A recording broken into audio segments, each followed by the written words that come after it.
Hi and welcome back to my channel. My name is Marta and I am the chef and author of Sense and Edibility, a site where I teach you everything you need to know about cooking, baking, and cocktail making.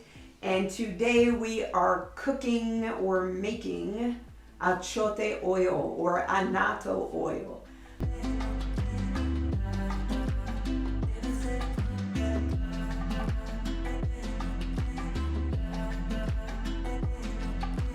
We are in episode 2 of my Pasteles series. I am teaching you how to make pasteles from start to finish by yourself. Do you have to make them by yourself? Absolutely not. But I want to show you that you can do it because it is possible. Now, the reason why I'm starting the actual recipe portion of this series with achiote oil is because achiote oil is something that you can make a year in advance. This is one of those recipes where, as I said in the first episode, you can prep beforehand so that you're not inundated with tons of stuff to do during your pasteles making party or session. Achiote oil is made with three simple ingredients: cooking oil, annatto or achiote seeds, and garlic, because I love garlic. Annatto or achiote, let me show you what it looks like without dropping it here. This is probably safer. Achiote seeds come from a prickly, spiky pod that grows on a tree. It looks very much like rambutan, the tropical fruit, if you've ever seen it. It has hooked spikes. Here's a picture of it. So that's what achiote looks like. Rude little boys like my husband, when they were little in Puerto Rico, used to throw annatto or achiote pods at little girls that they liked and stain their clothes. They were jerks. We're not jerks. We're just gonna cook with it. The reason why we use achiote oil, especially in pasteles, is because it lubricates the masa, which allows it to release from the banana leaves easily, and it also adds color to our masa without us having to add a ton of like sazon or other artificial ingredients. This is an all-natural seed made with oil and, as I said, garlic. I want to show you how I make my achiote oil or aceite de achiote or annatto oil. But before we get into the video, I would love it if you would subscribe to my channel and sign up to receive notifications.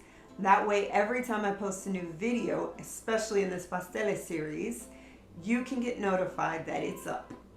In the meantime, let me show you how I make aceite de achiote or achiote oil or annatto oil. The first thing you need to do is add cooking oil to a 2 or 3 quart saucepan. You can use vegetable oil, canola oil, extra virgin olive oil, or even peanut oil to make your achiote oil. You just want to make sure that it's neutral in flavor. It doesn't have any strong flavors like pumpkin or walnut. Turn the heat to medium-low and allow the oil to heat up. Once you see the oil rippling or creating waves in the bottom of the pot, that's when you know it's warm enough to proceed with adding your annatto seeds. Now, I'm making a double batch of achiote oil, so I'm using 3 cups of oil and I'm adding 1 cup of annatto seeds and 4 cloves of garlic. Now, you don't have to add the garlic, it's totally optional, but if you do, you want to stir them into the seeds in the pot. What you don't want to do is have all your annatto seeds clumped up together, and you don't want all your garlic cloves to be like settled on one side of the pot. So spread everything out, that way the oil infuses evenly and you get all the flavors that you want throughout the oil. Now heat this. I want to show you the spoon. It looks very colorless right now, but as I stir it after a minute and a half, you'll see that it's taken on a yellow color. This is how you know that the annatto seeds are imparting their colors and their flavors into the oil. You don't want to heat your achiote seeds too fast or too high because then they'll create an acrid, bitter flavor in your oil. So gently heat them over medium-low heat. You'll notice little bubbles coming to the surface, and that's how you know the heat is perfect on the oil. Continue simmering the achiote seeds in the oil for about 15 to 20 minutes. You're going to notice now the color is turning orange, a deep orange. Continue heating the oil and infusing the flavor of achiote seeds and the garlic. After about 20 minutes, you're going to find that your oil is starting to take on an ochre color, a deep reddish orange. Now turn off the stove and allow the oil to steep for 10 minutes. Grab a glass jar. Glass is best because it doesn't stain. A funnel, if you have one. If you don't, you're going to kind of have to be very careful. And a cheesecloth, or this is called a colador, which is basically a strainer. Carefully, because this stuff stains like crazy, pour the achiote oil into the funnel or into your cheesecloth that's in the funnel and strain the oil from the seeds and the garlic. Be very careful. You see that I'm working on a sheet pan and I'm spilling stuff, and I have my pot on a wooden surface because I don't want to stain my countertop. Now, as the achiote seeds are strained, you're going to need to press out the excess oil using your ladle or a spoon to get all that oil out. Once that's done, you can discard the seeds, or I know people that reuse them. They rinse them off and reuse them. I don't do that, but more power to you. It saves money. Good for you. Just always be careful when handling this because it stains so badly. It's important to know that. And this is what your achiote oil is going to look like. So you go from these beautiful red, brick red seeds to this amazingly colored oil. See how easy it is to, this is an insanely easy recipe. And again, the joy of making this recipe is that you can make it way back in July and keep it until November or December when you're ready to start making your holiday pasteles. Let me answer some frequently asked questions I get about this achiote oil recipe. Neutral cooking oils are best for making achiote oil. Vegetable oil, canola oil, olive oil, peanut oil. These are all great types of oils to use when making achiote oil. There is more than one way to use your achiote oil. Yes, achiote oil is great for pasteles, but it's not the only recipe that you can use it in.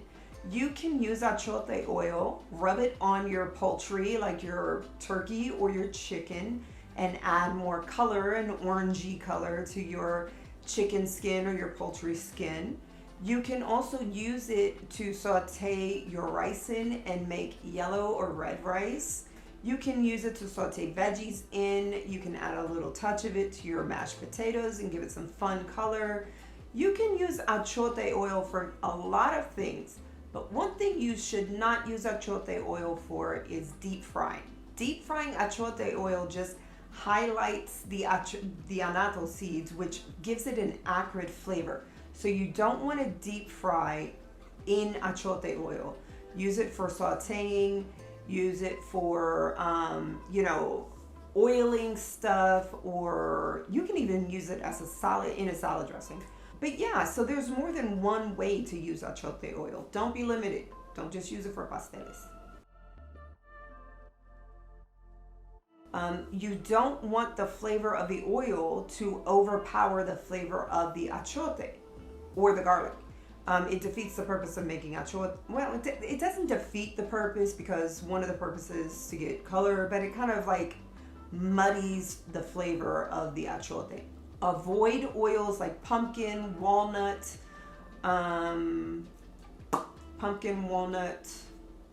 sesame. You also want to avoid low smoke point oils like grapeseed oil or avocado oil, things like that have low smoke points you want to avoid because if you're going to be sauteing in them, you don't want the oil to burn. Those are things to watch out for when selecting the oil for your achiote oil. I've stored achiote oil for more than a year and it's been fine. It's just like cooking oil. You know, your vegetable oil lasts for a year, so your achiote oil is going to last for that long too. There's nothing in it that's going to make it go rancid or bad unless you don't treat it properly. If you keep your oil over a very hot area like your stove, if you keep it in a cabinet above your stove or even next to your stove, the heat from the stove or the oven can cause the temperature of the oil to rise and fall, which causes it to go rancid a lot quicker than if you kept it in a cool, dark place like the pantry or in a cabinet. Also, you don't want to refrigerate your achiote oil, one, because it's not necessary, but two, whenever you pull something that is refrigerated out of the refrigerator, keep it at room temperature for a lengthy period of time, then the moisture in the oil, which is created by the moisture in the air in the refrigerator, starts to condensate within the jar, and then it turns your oil moldy faster. So keep it at room temperature, cool, dark area, like where you keep your cooking oil, and your achiote oil will last you, I don't want to say indefinitely because that's very dramatic, but it will last you for a very long time. And I highly recommend you making your achiote oil months in advance before you plan to make your pasteles, because you can. And it's just one last thing to worry about when it comes time to make the pasteles, right? Right. So those are all the frequently asked questions I get about how to make achiote oil. You can find the full recipe for my achiote oil on my site, senseandedibility.com, where you can also find so many other amazing recipes. I hope you enjoyed this video. I hope it showed you how easy it is to make achiote oil at home far enough in advance so that you don't have to stress about it when it comes time to make your pasteles. If you like this video, don't forget to give it a thumbs up to let me know that you liked it, and let me know how you're using your achiote oil in the comments below. Don't forget to subscribe to my channel and sign up for notifications so that you can get notified every time I post a new video. The next video in our pasteles series is going to be how to prepare caldo de jamón or ham stock. Now, if you don't plan to make pork pasteles, you can skip that video, but if you do, watch it. This is another recipe that you can make far enough in advance so that you don't have to deal with it right before you make your pasteles. So I will see you on that episode. In the meantime, I hope you enjoyed this video. Thank you so much for watching, and I will see you again.